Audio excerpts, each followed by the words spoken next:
నమస్కారం. ఈరోజు మనం ఒక అద్భుతమైన ప్రయాణం చేద్దాం. ఎక్కడికో తెలుసా? మన కణాల లోపలికి. అక్కడ దాగి ఉన్న ఒక పెద్ద శక్తివంతమైన ఫ్యాక్టరీ గురించి తెలుసుకుందాం. ఇంతకీ దాని పేరేంటో తెలుసా? సరే, ముందుగా ఒక ప్రశ్నతో మొదలుపెడదాం. అసలు మన కణాల్లో ఎప్పుడూ రద్దీగా ఉండే చాలా ముఖ్యమైన ఫ్యాక్టరీ ఏంటంటారు? దానికి సమాధానమే ఎండోప్లాజ్మిక్ రెటిక్యులం. సింపుల్గా చెప్పాలంటే ER అన్నమాట. ఇది కణం లోపల ఒక పెద్ద చిట్టడవిలాంటి పొరల నెట్వర్క్. చెప్పాలంటే మన కణం యొక్క మెయిన్ ప్రొడక్షన్ హబ్ ఇదే. ఇంకాస్త లోతుగా చూస్తే ఈ ER అనేది చాలా సంక్లిష్టమైన పొరల సిస్టమ్. ఈ పొరల మధ్య ఒక ఖాళీ ఉంటుంది కదా, దాన్ని ల్యూమెన్ అంటారు. అసలు మ్యాజిక్ అంతా జరిగేది ఇక్కడే. ఒక ఫ్యాక్టరీలో అసెంబ్లీ లైన్ ఎలా ఉంటుందో ఇది కూడా అచ్చం అలాంటిదే. సరే, మన ఫ్యాక్టరీ టూర్ కంటిన్యూ చేద్దాం. ఏ పెద్ద ఫ్యాక్టరీలో అయినా వేర్వేరు డిపార్ట్మెంట్స్ ఉంటాయి కదా, అలాగే ఈ ERలో కూడా 2 మెయిన్ డిపార్ట్మెంట్స్ ఉన్నాయి. అవి కలిసే పనిచేసినా వాటి పనులు మాత్రం చాలా డిఫరెంట్గా ఉంటాయి. ఈ 2 విభాగాల మధ్య తేడా వాటి పేర్లలోనే ఉంది చూడండి. గరుకు ER ఉపరితలం మీద రైబోజోమ్లు అనే చిన్న పూసలు అత్తుక్కొని ఉంటాయి, అందుకే అది గరుకుగా కనిపిస్తుంది. ఇవి ప్రోటీన్లను తయారు చేసే చిన్న చిన్న మషీన్లన్మాట. ఇక రెండోది నునుపు ER. దీనికి రైబోజోమ్లు ఉండవు.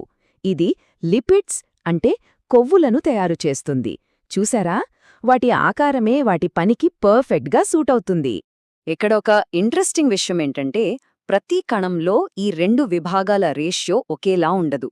ఉదాహరణకి మన ప్యాంక్రియాస్లోని కణాలు ఇన్సులిన్ లాంటి ప్రోటీన్లను చాలా ఎక్కువగా తయారు చేస్తాయి గదా, అందుకే వాటిలో గరుకు ER చాలా ఎక్కువగా ఉంటుంది. అంటే సింపుల్గా చెప్పాలంటే కణం యొక్క అవసరాన్ని బట్టి ఈ ఫ్యాక్టరీ తన డిపార్ట్మెంట్స్ని అడ్జస్ట్ చేసుకుంటుంది. రైట్? ఇక ఫ్యాక్టరీలో ఫస్ట్ డిపార్ట్మెంట్ని కొంచెం క్లోజప్లో చూద్దాం. ప్రోటీన్ల అసెంబ్లీ లైన్ అయిన ఈ గరుకు ER లోపలికి వెళ్దాం పదండి. ఈ ఫ్యాక్టరీ ఎంత పెద్దదో ఊహించుకోవడానికి ట్రై చేయండి. మన కాలేయంలో ఉండే ఒక్క సెల్లో, జస్ట్ ఒక్క కణంలో దాదాపు 1,10,00,000 రైబోజోమ్సు ERకి అతుక్కొని పనిచేస్తాయంటే నమ్ముతారా? అంటే ఆ ఫ్యాక్టరీలో ఎంతోమంది వర్కర్స్ ఉన్నారో ఆలోచించండి. ఈ అసెంబ్లీ లైన్లో ఒక ప్రోటీన్ 3 మెయిన్ స్టెప్స్ గుండా వెళ్తుంది. ఫస్ట్, అది ER ల్యూమెన్లోకి ఎంటర్ అవుతుంది. సెకండ్, ఒక ఎంజైమ్ దానిమీదున్న షిప్పింగ్ లేబుల్ లాంటి ఒక పార్ట్ని కట్ చేస్తుంది. ఫైనల్గా దానికి షుగర్స్ యాడ్ అవుతాయి. ఈ మార్పులన్నీ ప్రోటీన్ కరెక్ట్ షేప్లోకి రావడానికి, దాని పనిని పర్ఫెక్ట్గా చేయడానికి చాలా అవసరం. ప్రోటీన్ల డిపార్ట్మెంట్ చూశాం కదా. సరే, ఇప్పుడు ఫ్యాక్టరీలోని ఇంకో ఇంపార్టెంట్ ప్లేస్కి వెళ్దాం. అదే నునుపు ER.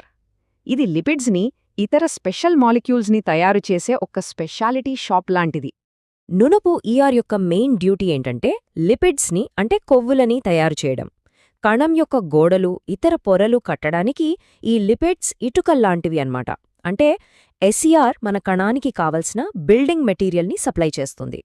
ఫ్యాక్టరీలో తయారైన ఈ లిపిడ్లు వాటికి అవసరమైన ప్లేస్కి ఎలా వెళ్తాయి? దీనికి 3 మెయిన్ రూట్స్ ఉన్నాయి. కొన్నిసార్లు ఎంజైమ్స్ వాటిని డైరెక్ట్గా పొరల్లోకి పంపేస్తాయి. మరికొన్నిసార్లు అవి చిన్న చిన్న బబుల్స్లో ప్యాక్ అయి ట్రాన్స్పోర్ట్ అవుతాయి. ఇక మూడో రూట్, స్పెషల్ ప్రోటీన్లు వాటిని డెలివరీ ఏజెంట్స్లా పట్టుకుని కణం లోపల తీసుకెళ్తాయి. ఏ మంచి ఫ్యాక్టరీలోనైనా సరే ప్రోడక్ట్స్ బయటకు వెళ్లే ముందు ఒక క్వాలిటీ చెక్ ఉంటుంది కదా, మన ER ఫ్యాక్టరీ కూడా అంతే. ఇక్కడ క్వాలిటీ కంట్రోల్ చాలా స్ట్రిక్ట్గా ఉంటుంది. డిఫెక్ట్స్ ఉన్న ప్రోడక్ట్స్కి అస్సలు ఛాన్స్ లేదు. ఈ క్వాలిటీ కంట్రోల్ ఇన్స్పెక్టర్స్నే మాలిక్యులర్ చాపెరాన్స్ అని పిలుస్తారు. వీళ్ళు ఫ్యాక్టరీలోని సూపర్వైజర్ల లాంటివాళ్లు. వాళ్ల పని చాలా చాలా ఇంపార్టెంట్. అసెంబ్లీ లైన్లో తప్పుగా తయారైన లేదా సరిగ్గా ఫోల్డ్ అవని ప్రోటీన్లను గుర్తించి వాటిని సరిచేయడమే వాళ్ల డ్యూటీ. వాళ్ల జాబ్ డిస్క్రిప్షన్ ఏంటో చూద్దామా? ఫస్ట్, ప్రాబ్లం ఉన్న ప్రోటీన్లను కనిపెట్టడం. సెకండ్, వాటికి అతుక్కొని సరిగ్గా ఫోల్డ్ అవ్వడానికి హెల్ప్ చేయడం, అవసరమైతే ఒక సెకండ్ ఛాన్స్ ఇవ్వడం. వాళ్ల అల్టిమేట్ గోల్ ఏంటంటే ప్రతి ప్రోటీన్ ఎలాంటి మిస్టేక్స్ లేకుండా పర్ఫెక్ట్గా ఉండేలా చూడటం.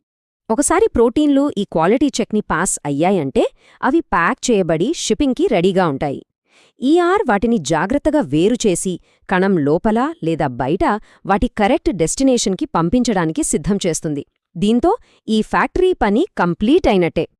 సరే, మనం ఈ టూర్ని ఒక చాలా ముఖ్యమైన ప్రశ్నతో ముగిద్దాం. ఇంత కీలకమైన ఈ ఫ్యాక్టరీలో ఏదైనా ప్రాబ్లమొస్తే, దాని అసెంబ్లీ లైన్ బ్రేక్డౌన్ అయితే, అప్పుడేం జరుగుతుంది? మన కణాలకి, మన ఆరోగ్యానికి దాని ఎఫెక్ట్స్ ఎలా ఉంటాయి? దీని సమాధానంలోనే మన ఆరోగ్యం, మనకొచ్చే జబ్బుల వెనుక ఉన్న ఎన్నో రహస్యాలు దాగి ఉన్నాయి.